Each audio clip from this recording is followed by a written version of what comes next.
Hello everyone, welcome to my channel Ammu kitchen. ఈ వీడియోలో బెండకాయ ఫ్రైని మనం క్రిస్పీగా టేస్టీగా ఎలా ప్రిపేర్ చేసుకోవాలో చూద్దాము. గెస్ట్లు ఇంటికి వచ్చినప్పుడు లేదంటే చిన్న చిన్న అకేషన్స్ లేదా ఫ్యామిలీ కిడ్డీ పార్టీస్ అప్పుడు ఇలా బెండకాయ ఫ్రైని ట్రై చేయండి. చాలా టేస్టీగా ఉంటుంది, అలాగే అందరికీ ఫేవరెట్ అయిపోతుంది. బెండకాయ ఫ్రైని క్రిస్పీగా అండ్ టేస్టీగా ఎలా ప్రిపేర్ చేసుకోవాలో చూద్దామా.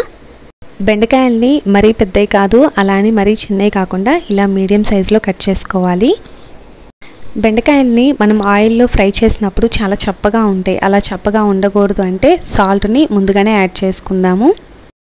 మన టేస్ట్కి సరిపడినంత సాల్టు, అలాగే కొంచెం గరం మసాలా, కొంచెం కారం వేసుకోవాలి. బెండకాయలు క్రిస్పీగా రావడానికి బియ్యపిండి లేదా కార్న్ఫ్లోర్ లేదంటే శనగపిండి యూస్ చేసుకోవచ్చు. నేను ఈ వీడియోలో శనగపిండిని యూస్ చేస్తున్నాను. శనగపిండి వేసిన తర్వాత అది ముక్కలకు పట్టడానికి చేత్తో కలుపుకూడదండి. ఇప్పుడు చూపిస్తున్నాను చూడండి, ఇలా కలుపుకోవాలి. అప్పుడు ముక్కలకి పర్ఫెక్ట్గా పడుతుంది. బెండకాయలు ఆల్రెడీ జిగటగా ఉంటాయి కాబట్టి పిండి ఇలా కలపగానే పర్ఫెక్ట్గా పడుతుంది. ఇంకా బాగా పట్టడానికి కొంచెం ఆయిల్ యూస్ చేయండి, వాటర్ మాత్రం యూస్ చేయొద్దు. ఆయిల్ వేసిన తర్వాత మళ్ళీ ఒకసారి బాగా కలుపుకోవాలి.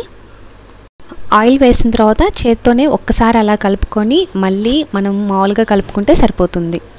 డీప్ ఫ్రైకి ఆయిల్ పెట్టుకొని ఆయిల్ హీట్ ఎక్కిన తర్వాత మీడియం ఫ్లేమ్లో పెట్టుకొని కొంచెంగా వేసుకోవాలండి. ఎక్కువ వేయకూడదు. ఆయిల్లో వేసిన తర్వాత మనము వెంటనే కలపకూడదు, అలాగే ఎక్కువ సార్లు కూడా కలపకూడదు. అలా కలపటం వల్ల బెండకాయ ముక్కలకి పట్టుకొని ఉన్న పిండి మొత్తం ఆయిల్లోకి వెళ్ళిపోతుంది. ఇది మీడియం ఫ్లేమ్లో పెట్టుకుంటే కొంచెం ఆయిల్ ఎక్కువ లాగుతుందండి. హై ఫ్లేమ్లో అయితే త్వరగా వేగిపోతాయి, ఆయిల్ కూడా లాకుండా ఉంటుంది. ఎక్కువసేపు మాత్రం గరిటె పెట్టి కలపద్దు. ఇలా కలిపాము అంటే దానికి ఉన్న పౌడర్, అదే శనగపిండి మొత్తం ఆయిల్లోకి వెళ్ళిపోతుంది. ఇలా వేగిన తర్వాత తీసేసుకొని ఇలా కొంచెంగా వేసుకోవాలి. ఎక్కువగా ముక్కలు వేసి కలిపాము అంటే మనకి శనగపిండి పట్టుకొని ఉంది కదా ముక్కలకి, అదంతా ఆయిల్లోకి విడిపోయి పడిపోతుందండి. కొంచెంగా వేసుకుంటూ ఎక్కువసేపు కలుపుకుండా చేసాము అంటే బెండకాయ ఫ్రై పర్ఫెక్ట్గా వస్తుంది.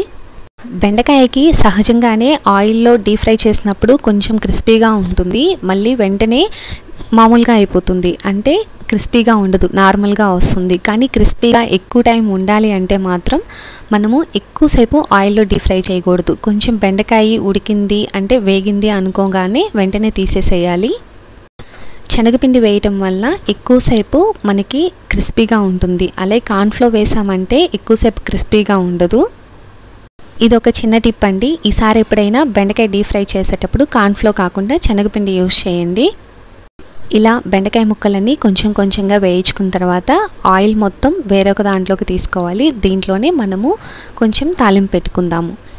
హై ఫ్లేమ్లో బెండకాయల్ని వేయించడం వల్ల ఆయిల్ కూడా ఎక్కువ లాగలేదండి. లేదంటే మీడియం ఫ్లేమ్లో కానీ లో ఫ్లేమ్లో కానీ పెట్టామంటే ఆయిల్ కూడా ఎక్కువ లాగుతుంది. ఆయిల్ మొత్తం తీసేసిన తర్వాత మళ్ళీ స్టవ్ ఆన్ చేసుకొని మీడియం ఫ్లేమ్లో పెట్టుకోవాలి. వెల్లుల్లిని ఇలా కచ్చాపచ్చాగా దంచుకొని వేసుకుందాము. వెల్లుల్లిని వేయటం వల్ల మంచి ఫ్లేవర్ వస్తుంది. పల్లీలు నాకైతే ముందుగానే వేయించి పెట్టుకున్నానండి. పల్లీలు వేసుకోవాలి అనుకుంటే మాత్రం పచ్చి పల్లీలు అయితే బెండకాయలన్నీ వేయించుకున్న తర్వాత పల్లీలను కూడా వేయించుకోవాలి. నేను ఆల్రెడీ వేయించిన పల్లీలను వాడుతున్నాను కాబట్టి డైరెక్ట్గా యూస్ చేస్తున్నాను. గార్లిక్ బాగా వేగిన తర్వాత అంటే పచ్చివాసన పోయిన తర్వాత పల్లీలను కూడా యాడ్ చేసుకుందాము. ఇవి ఆయిల్ కూడా అవసరం లేదండి, ఆల్రెడీ ఉన్న ఆయిలే సరిపోతుంది.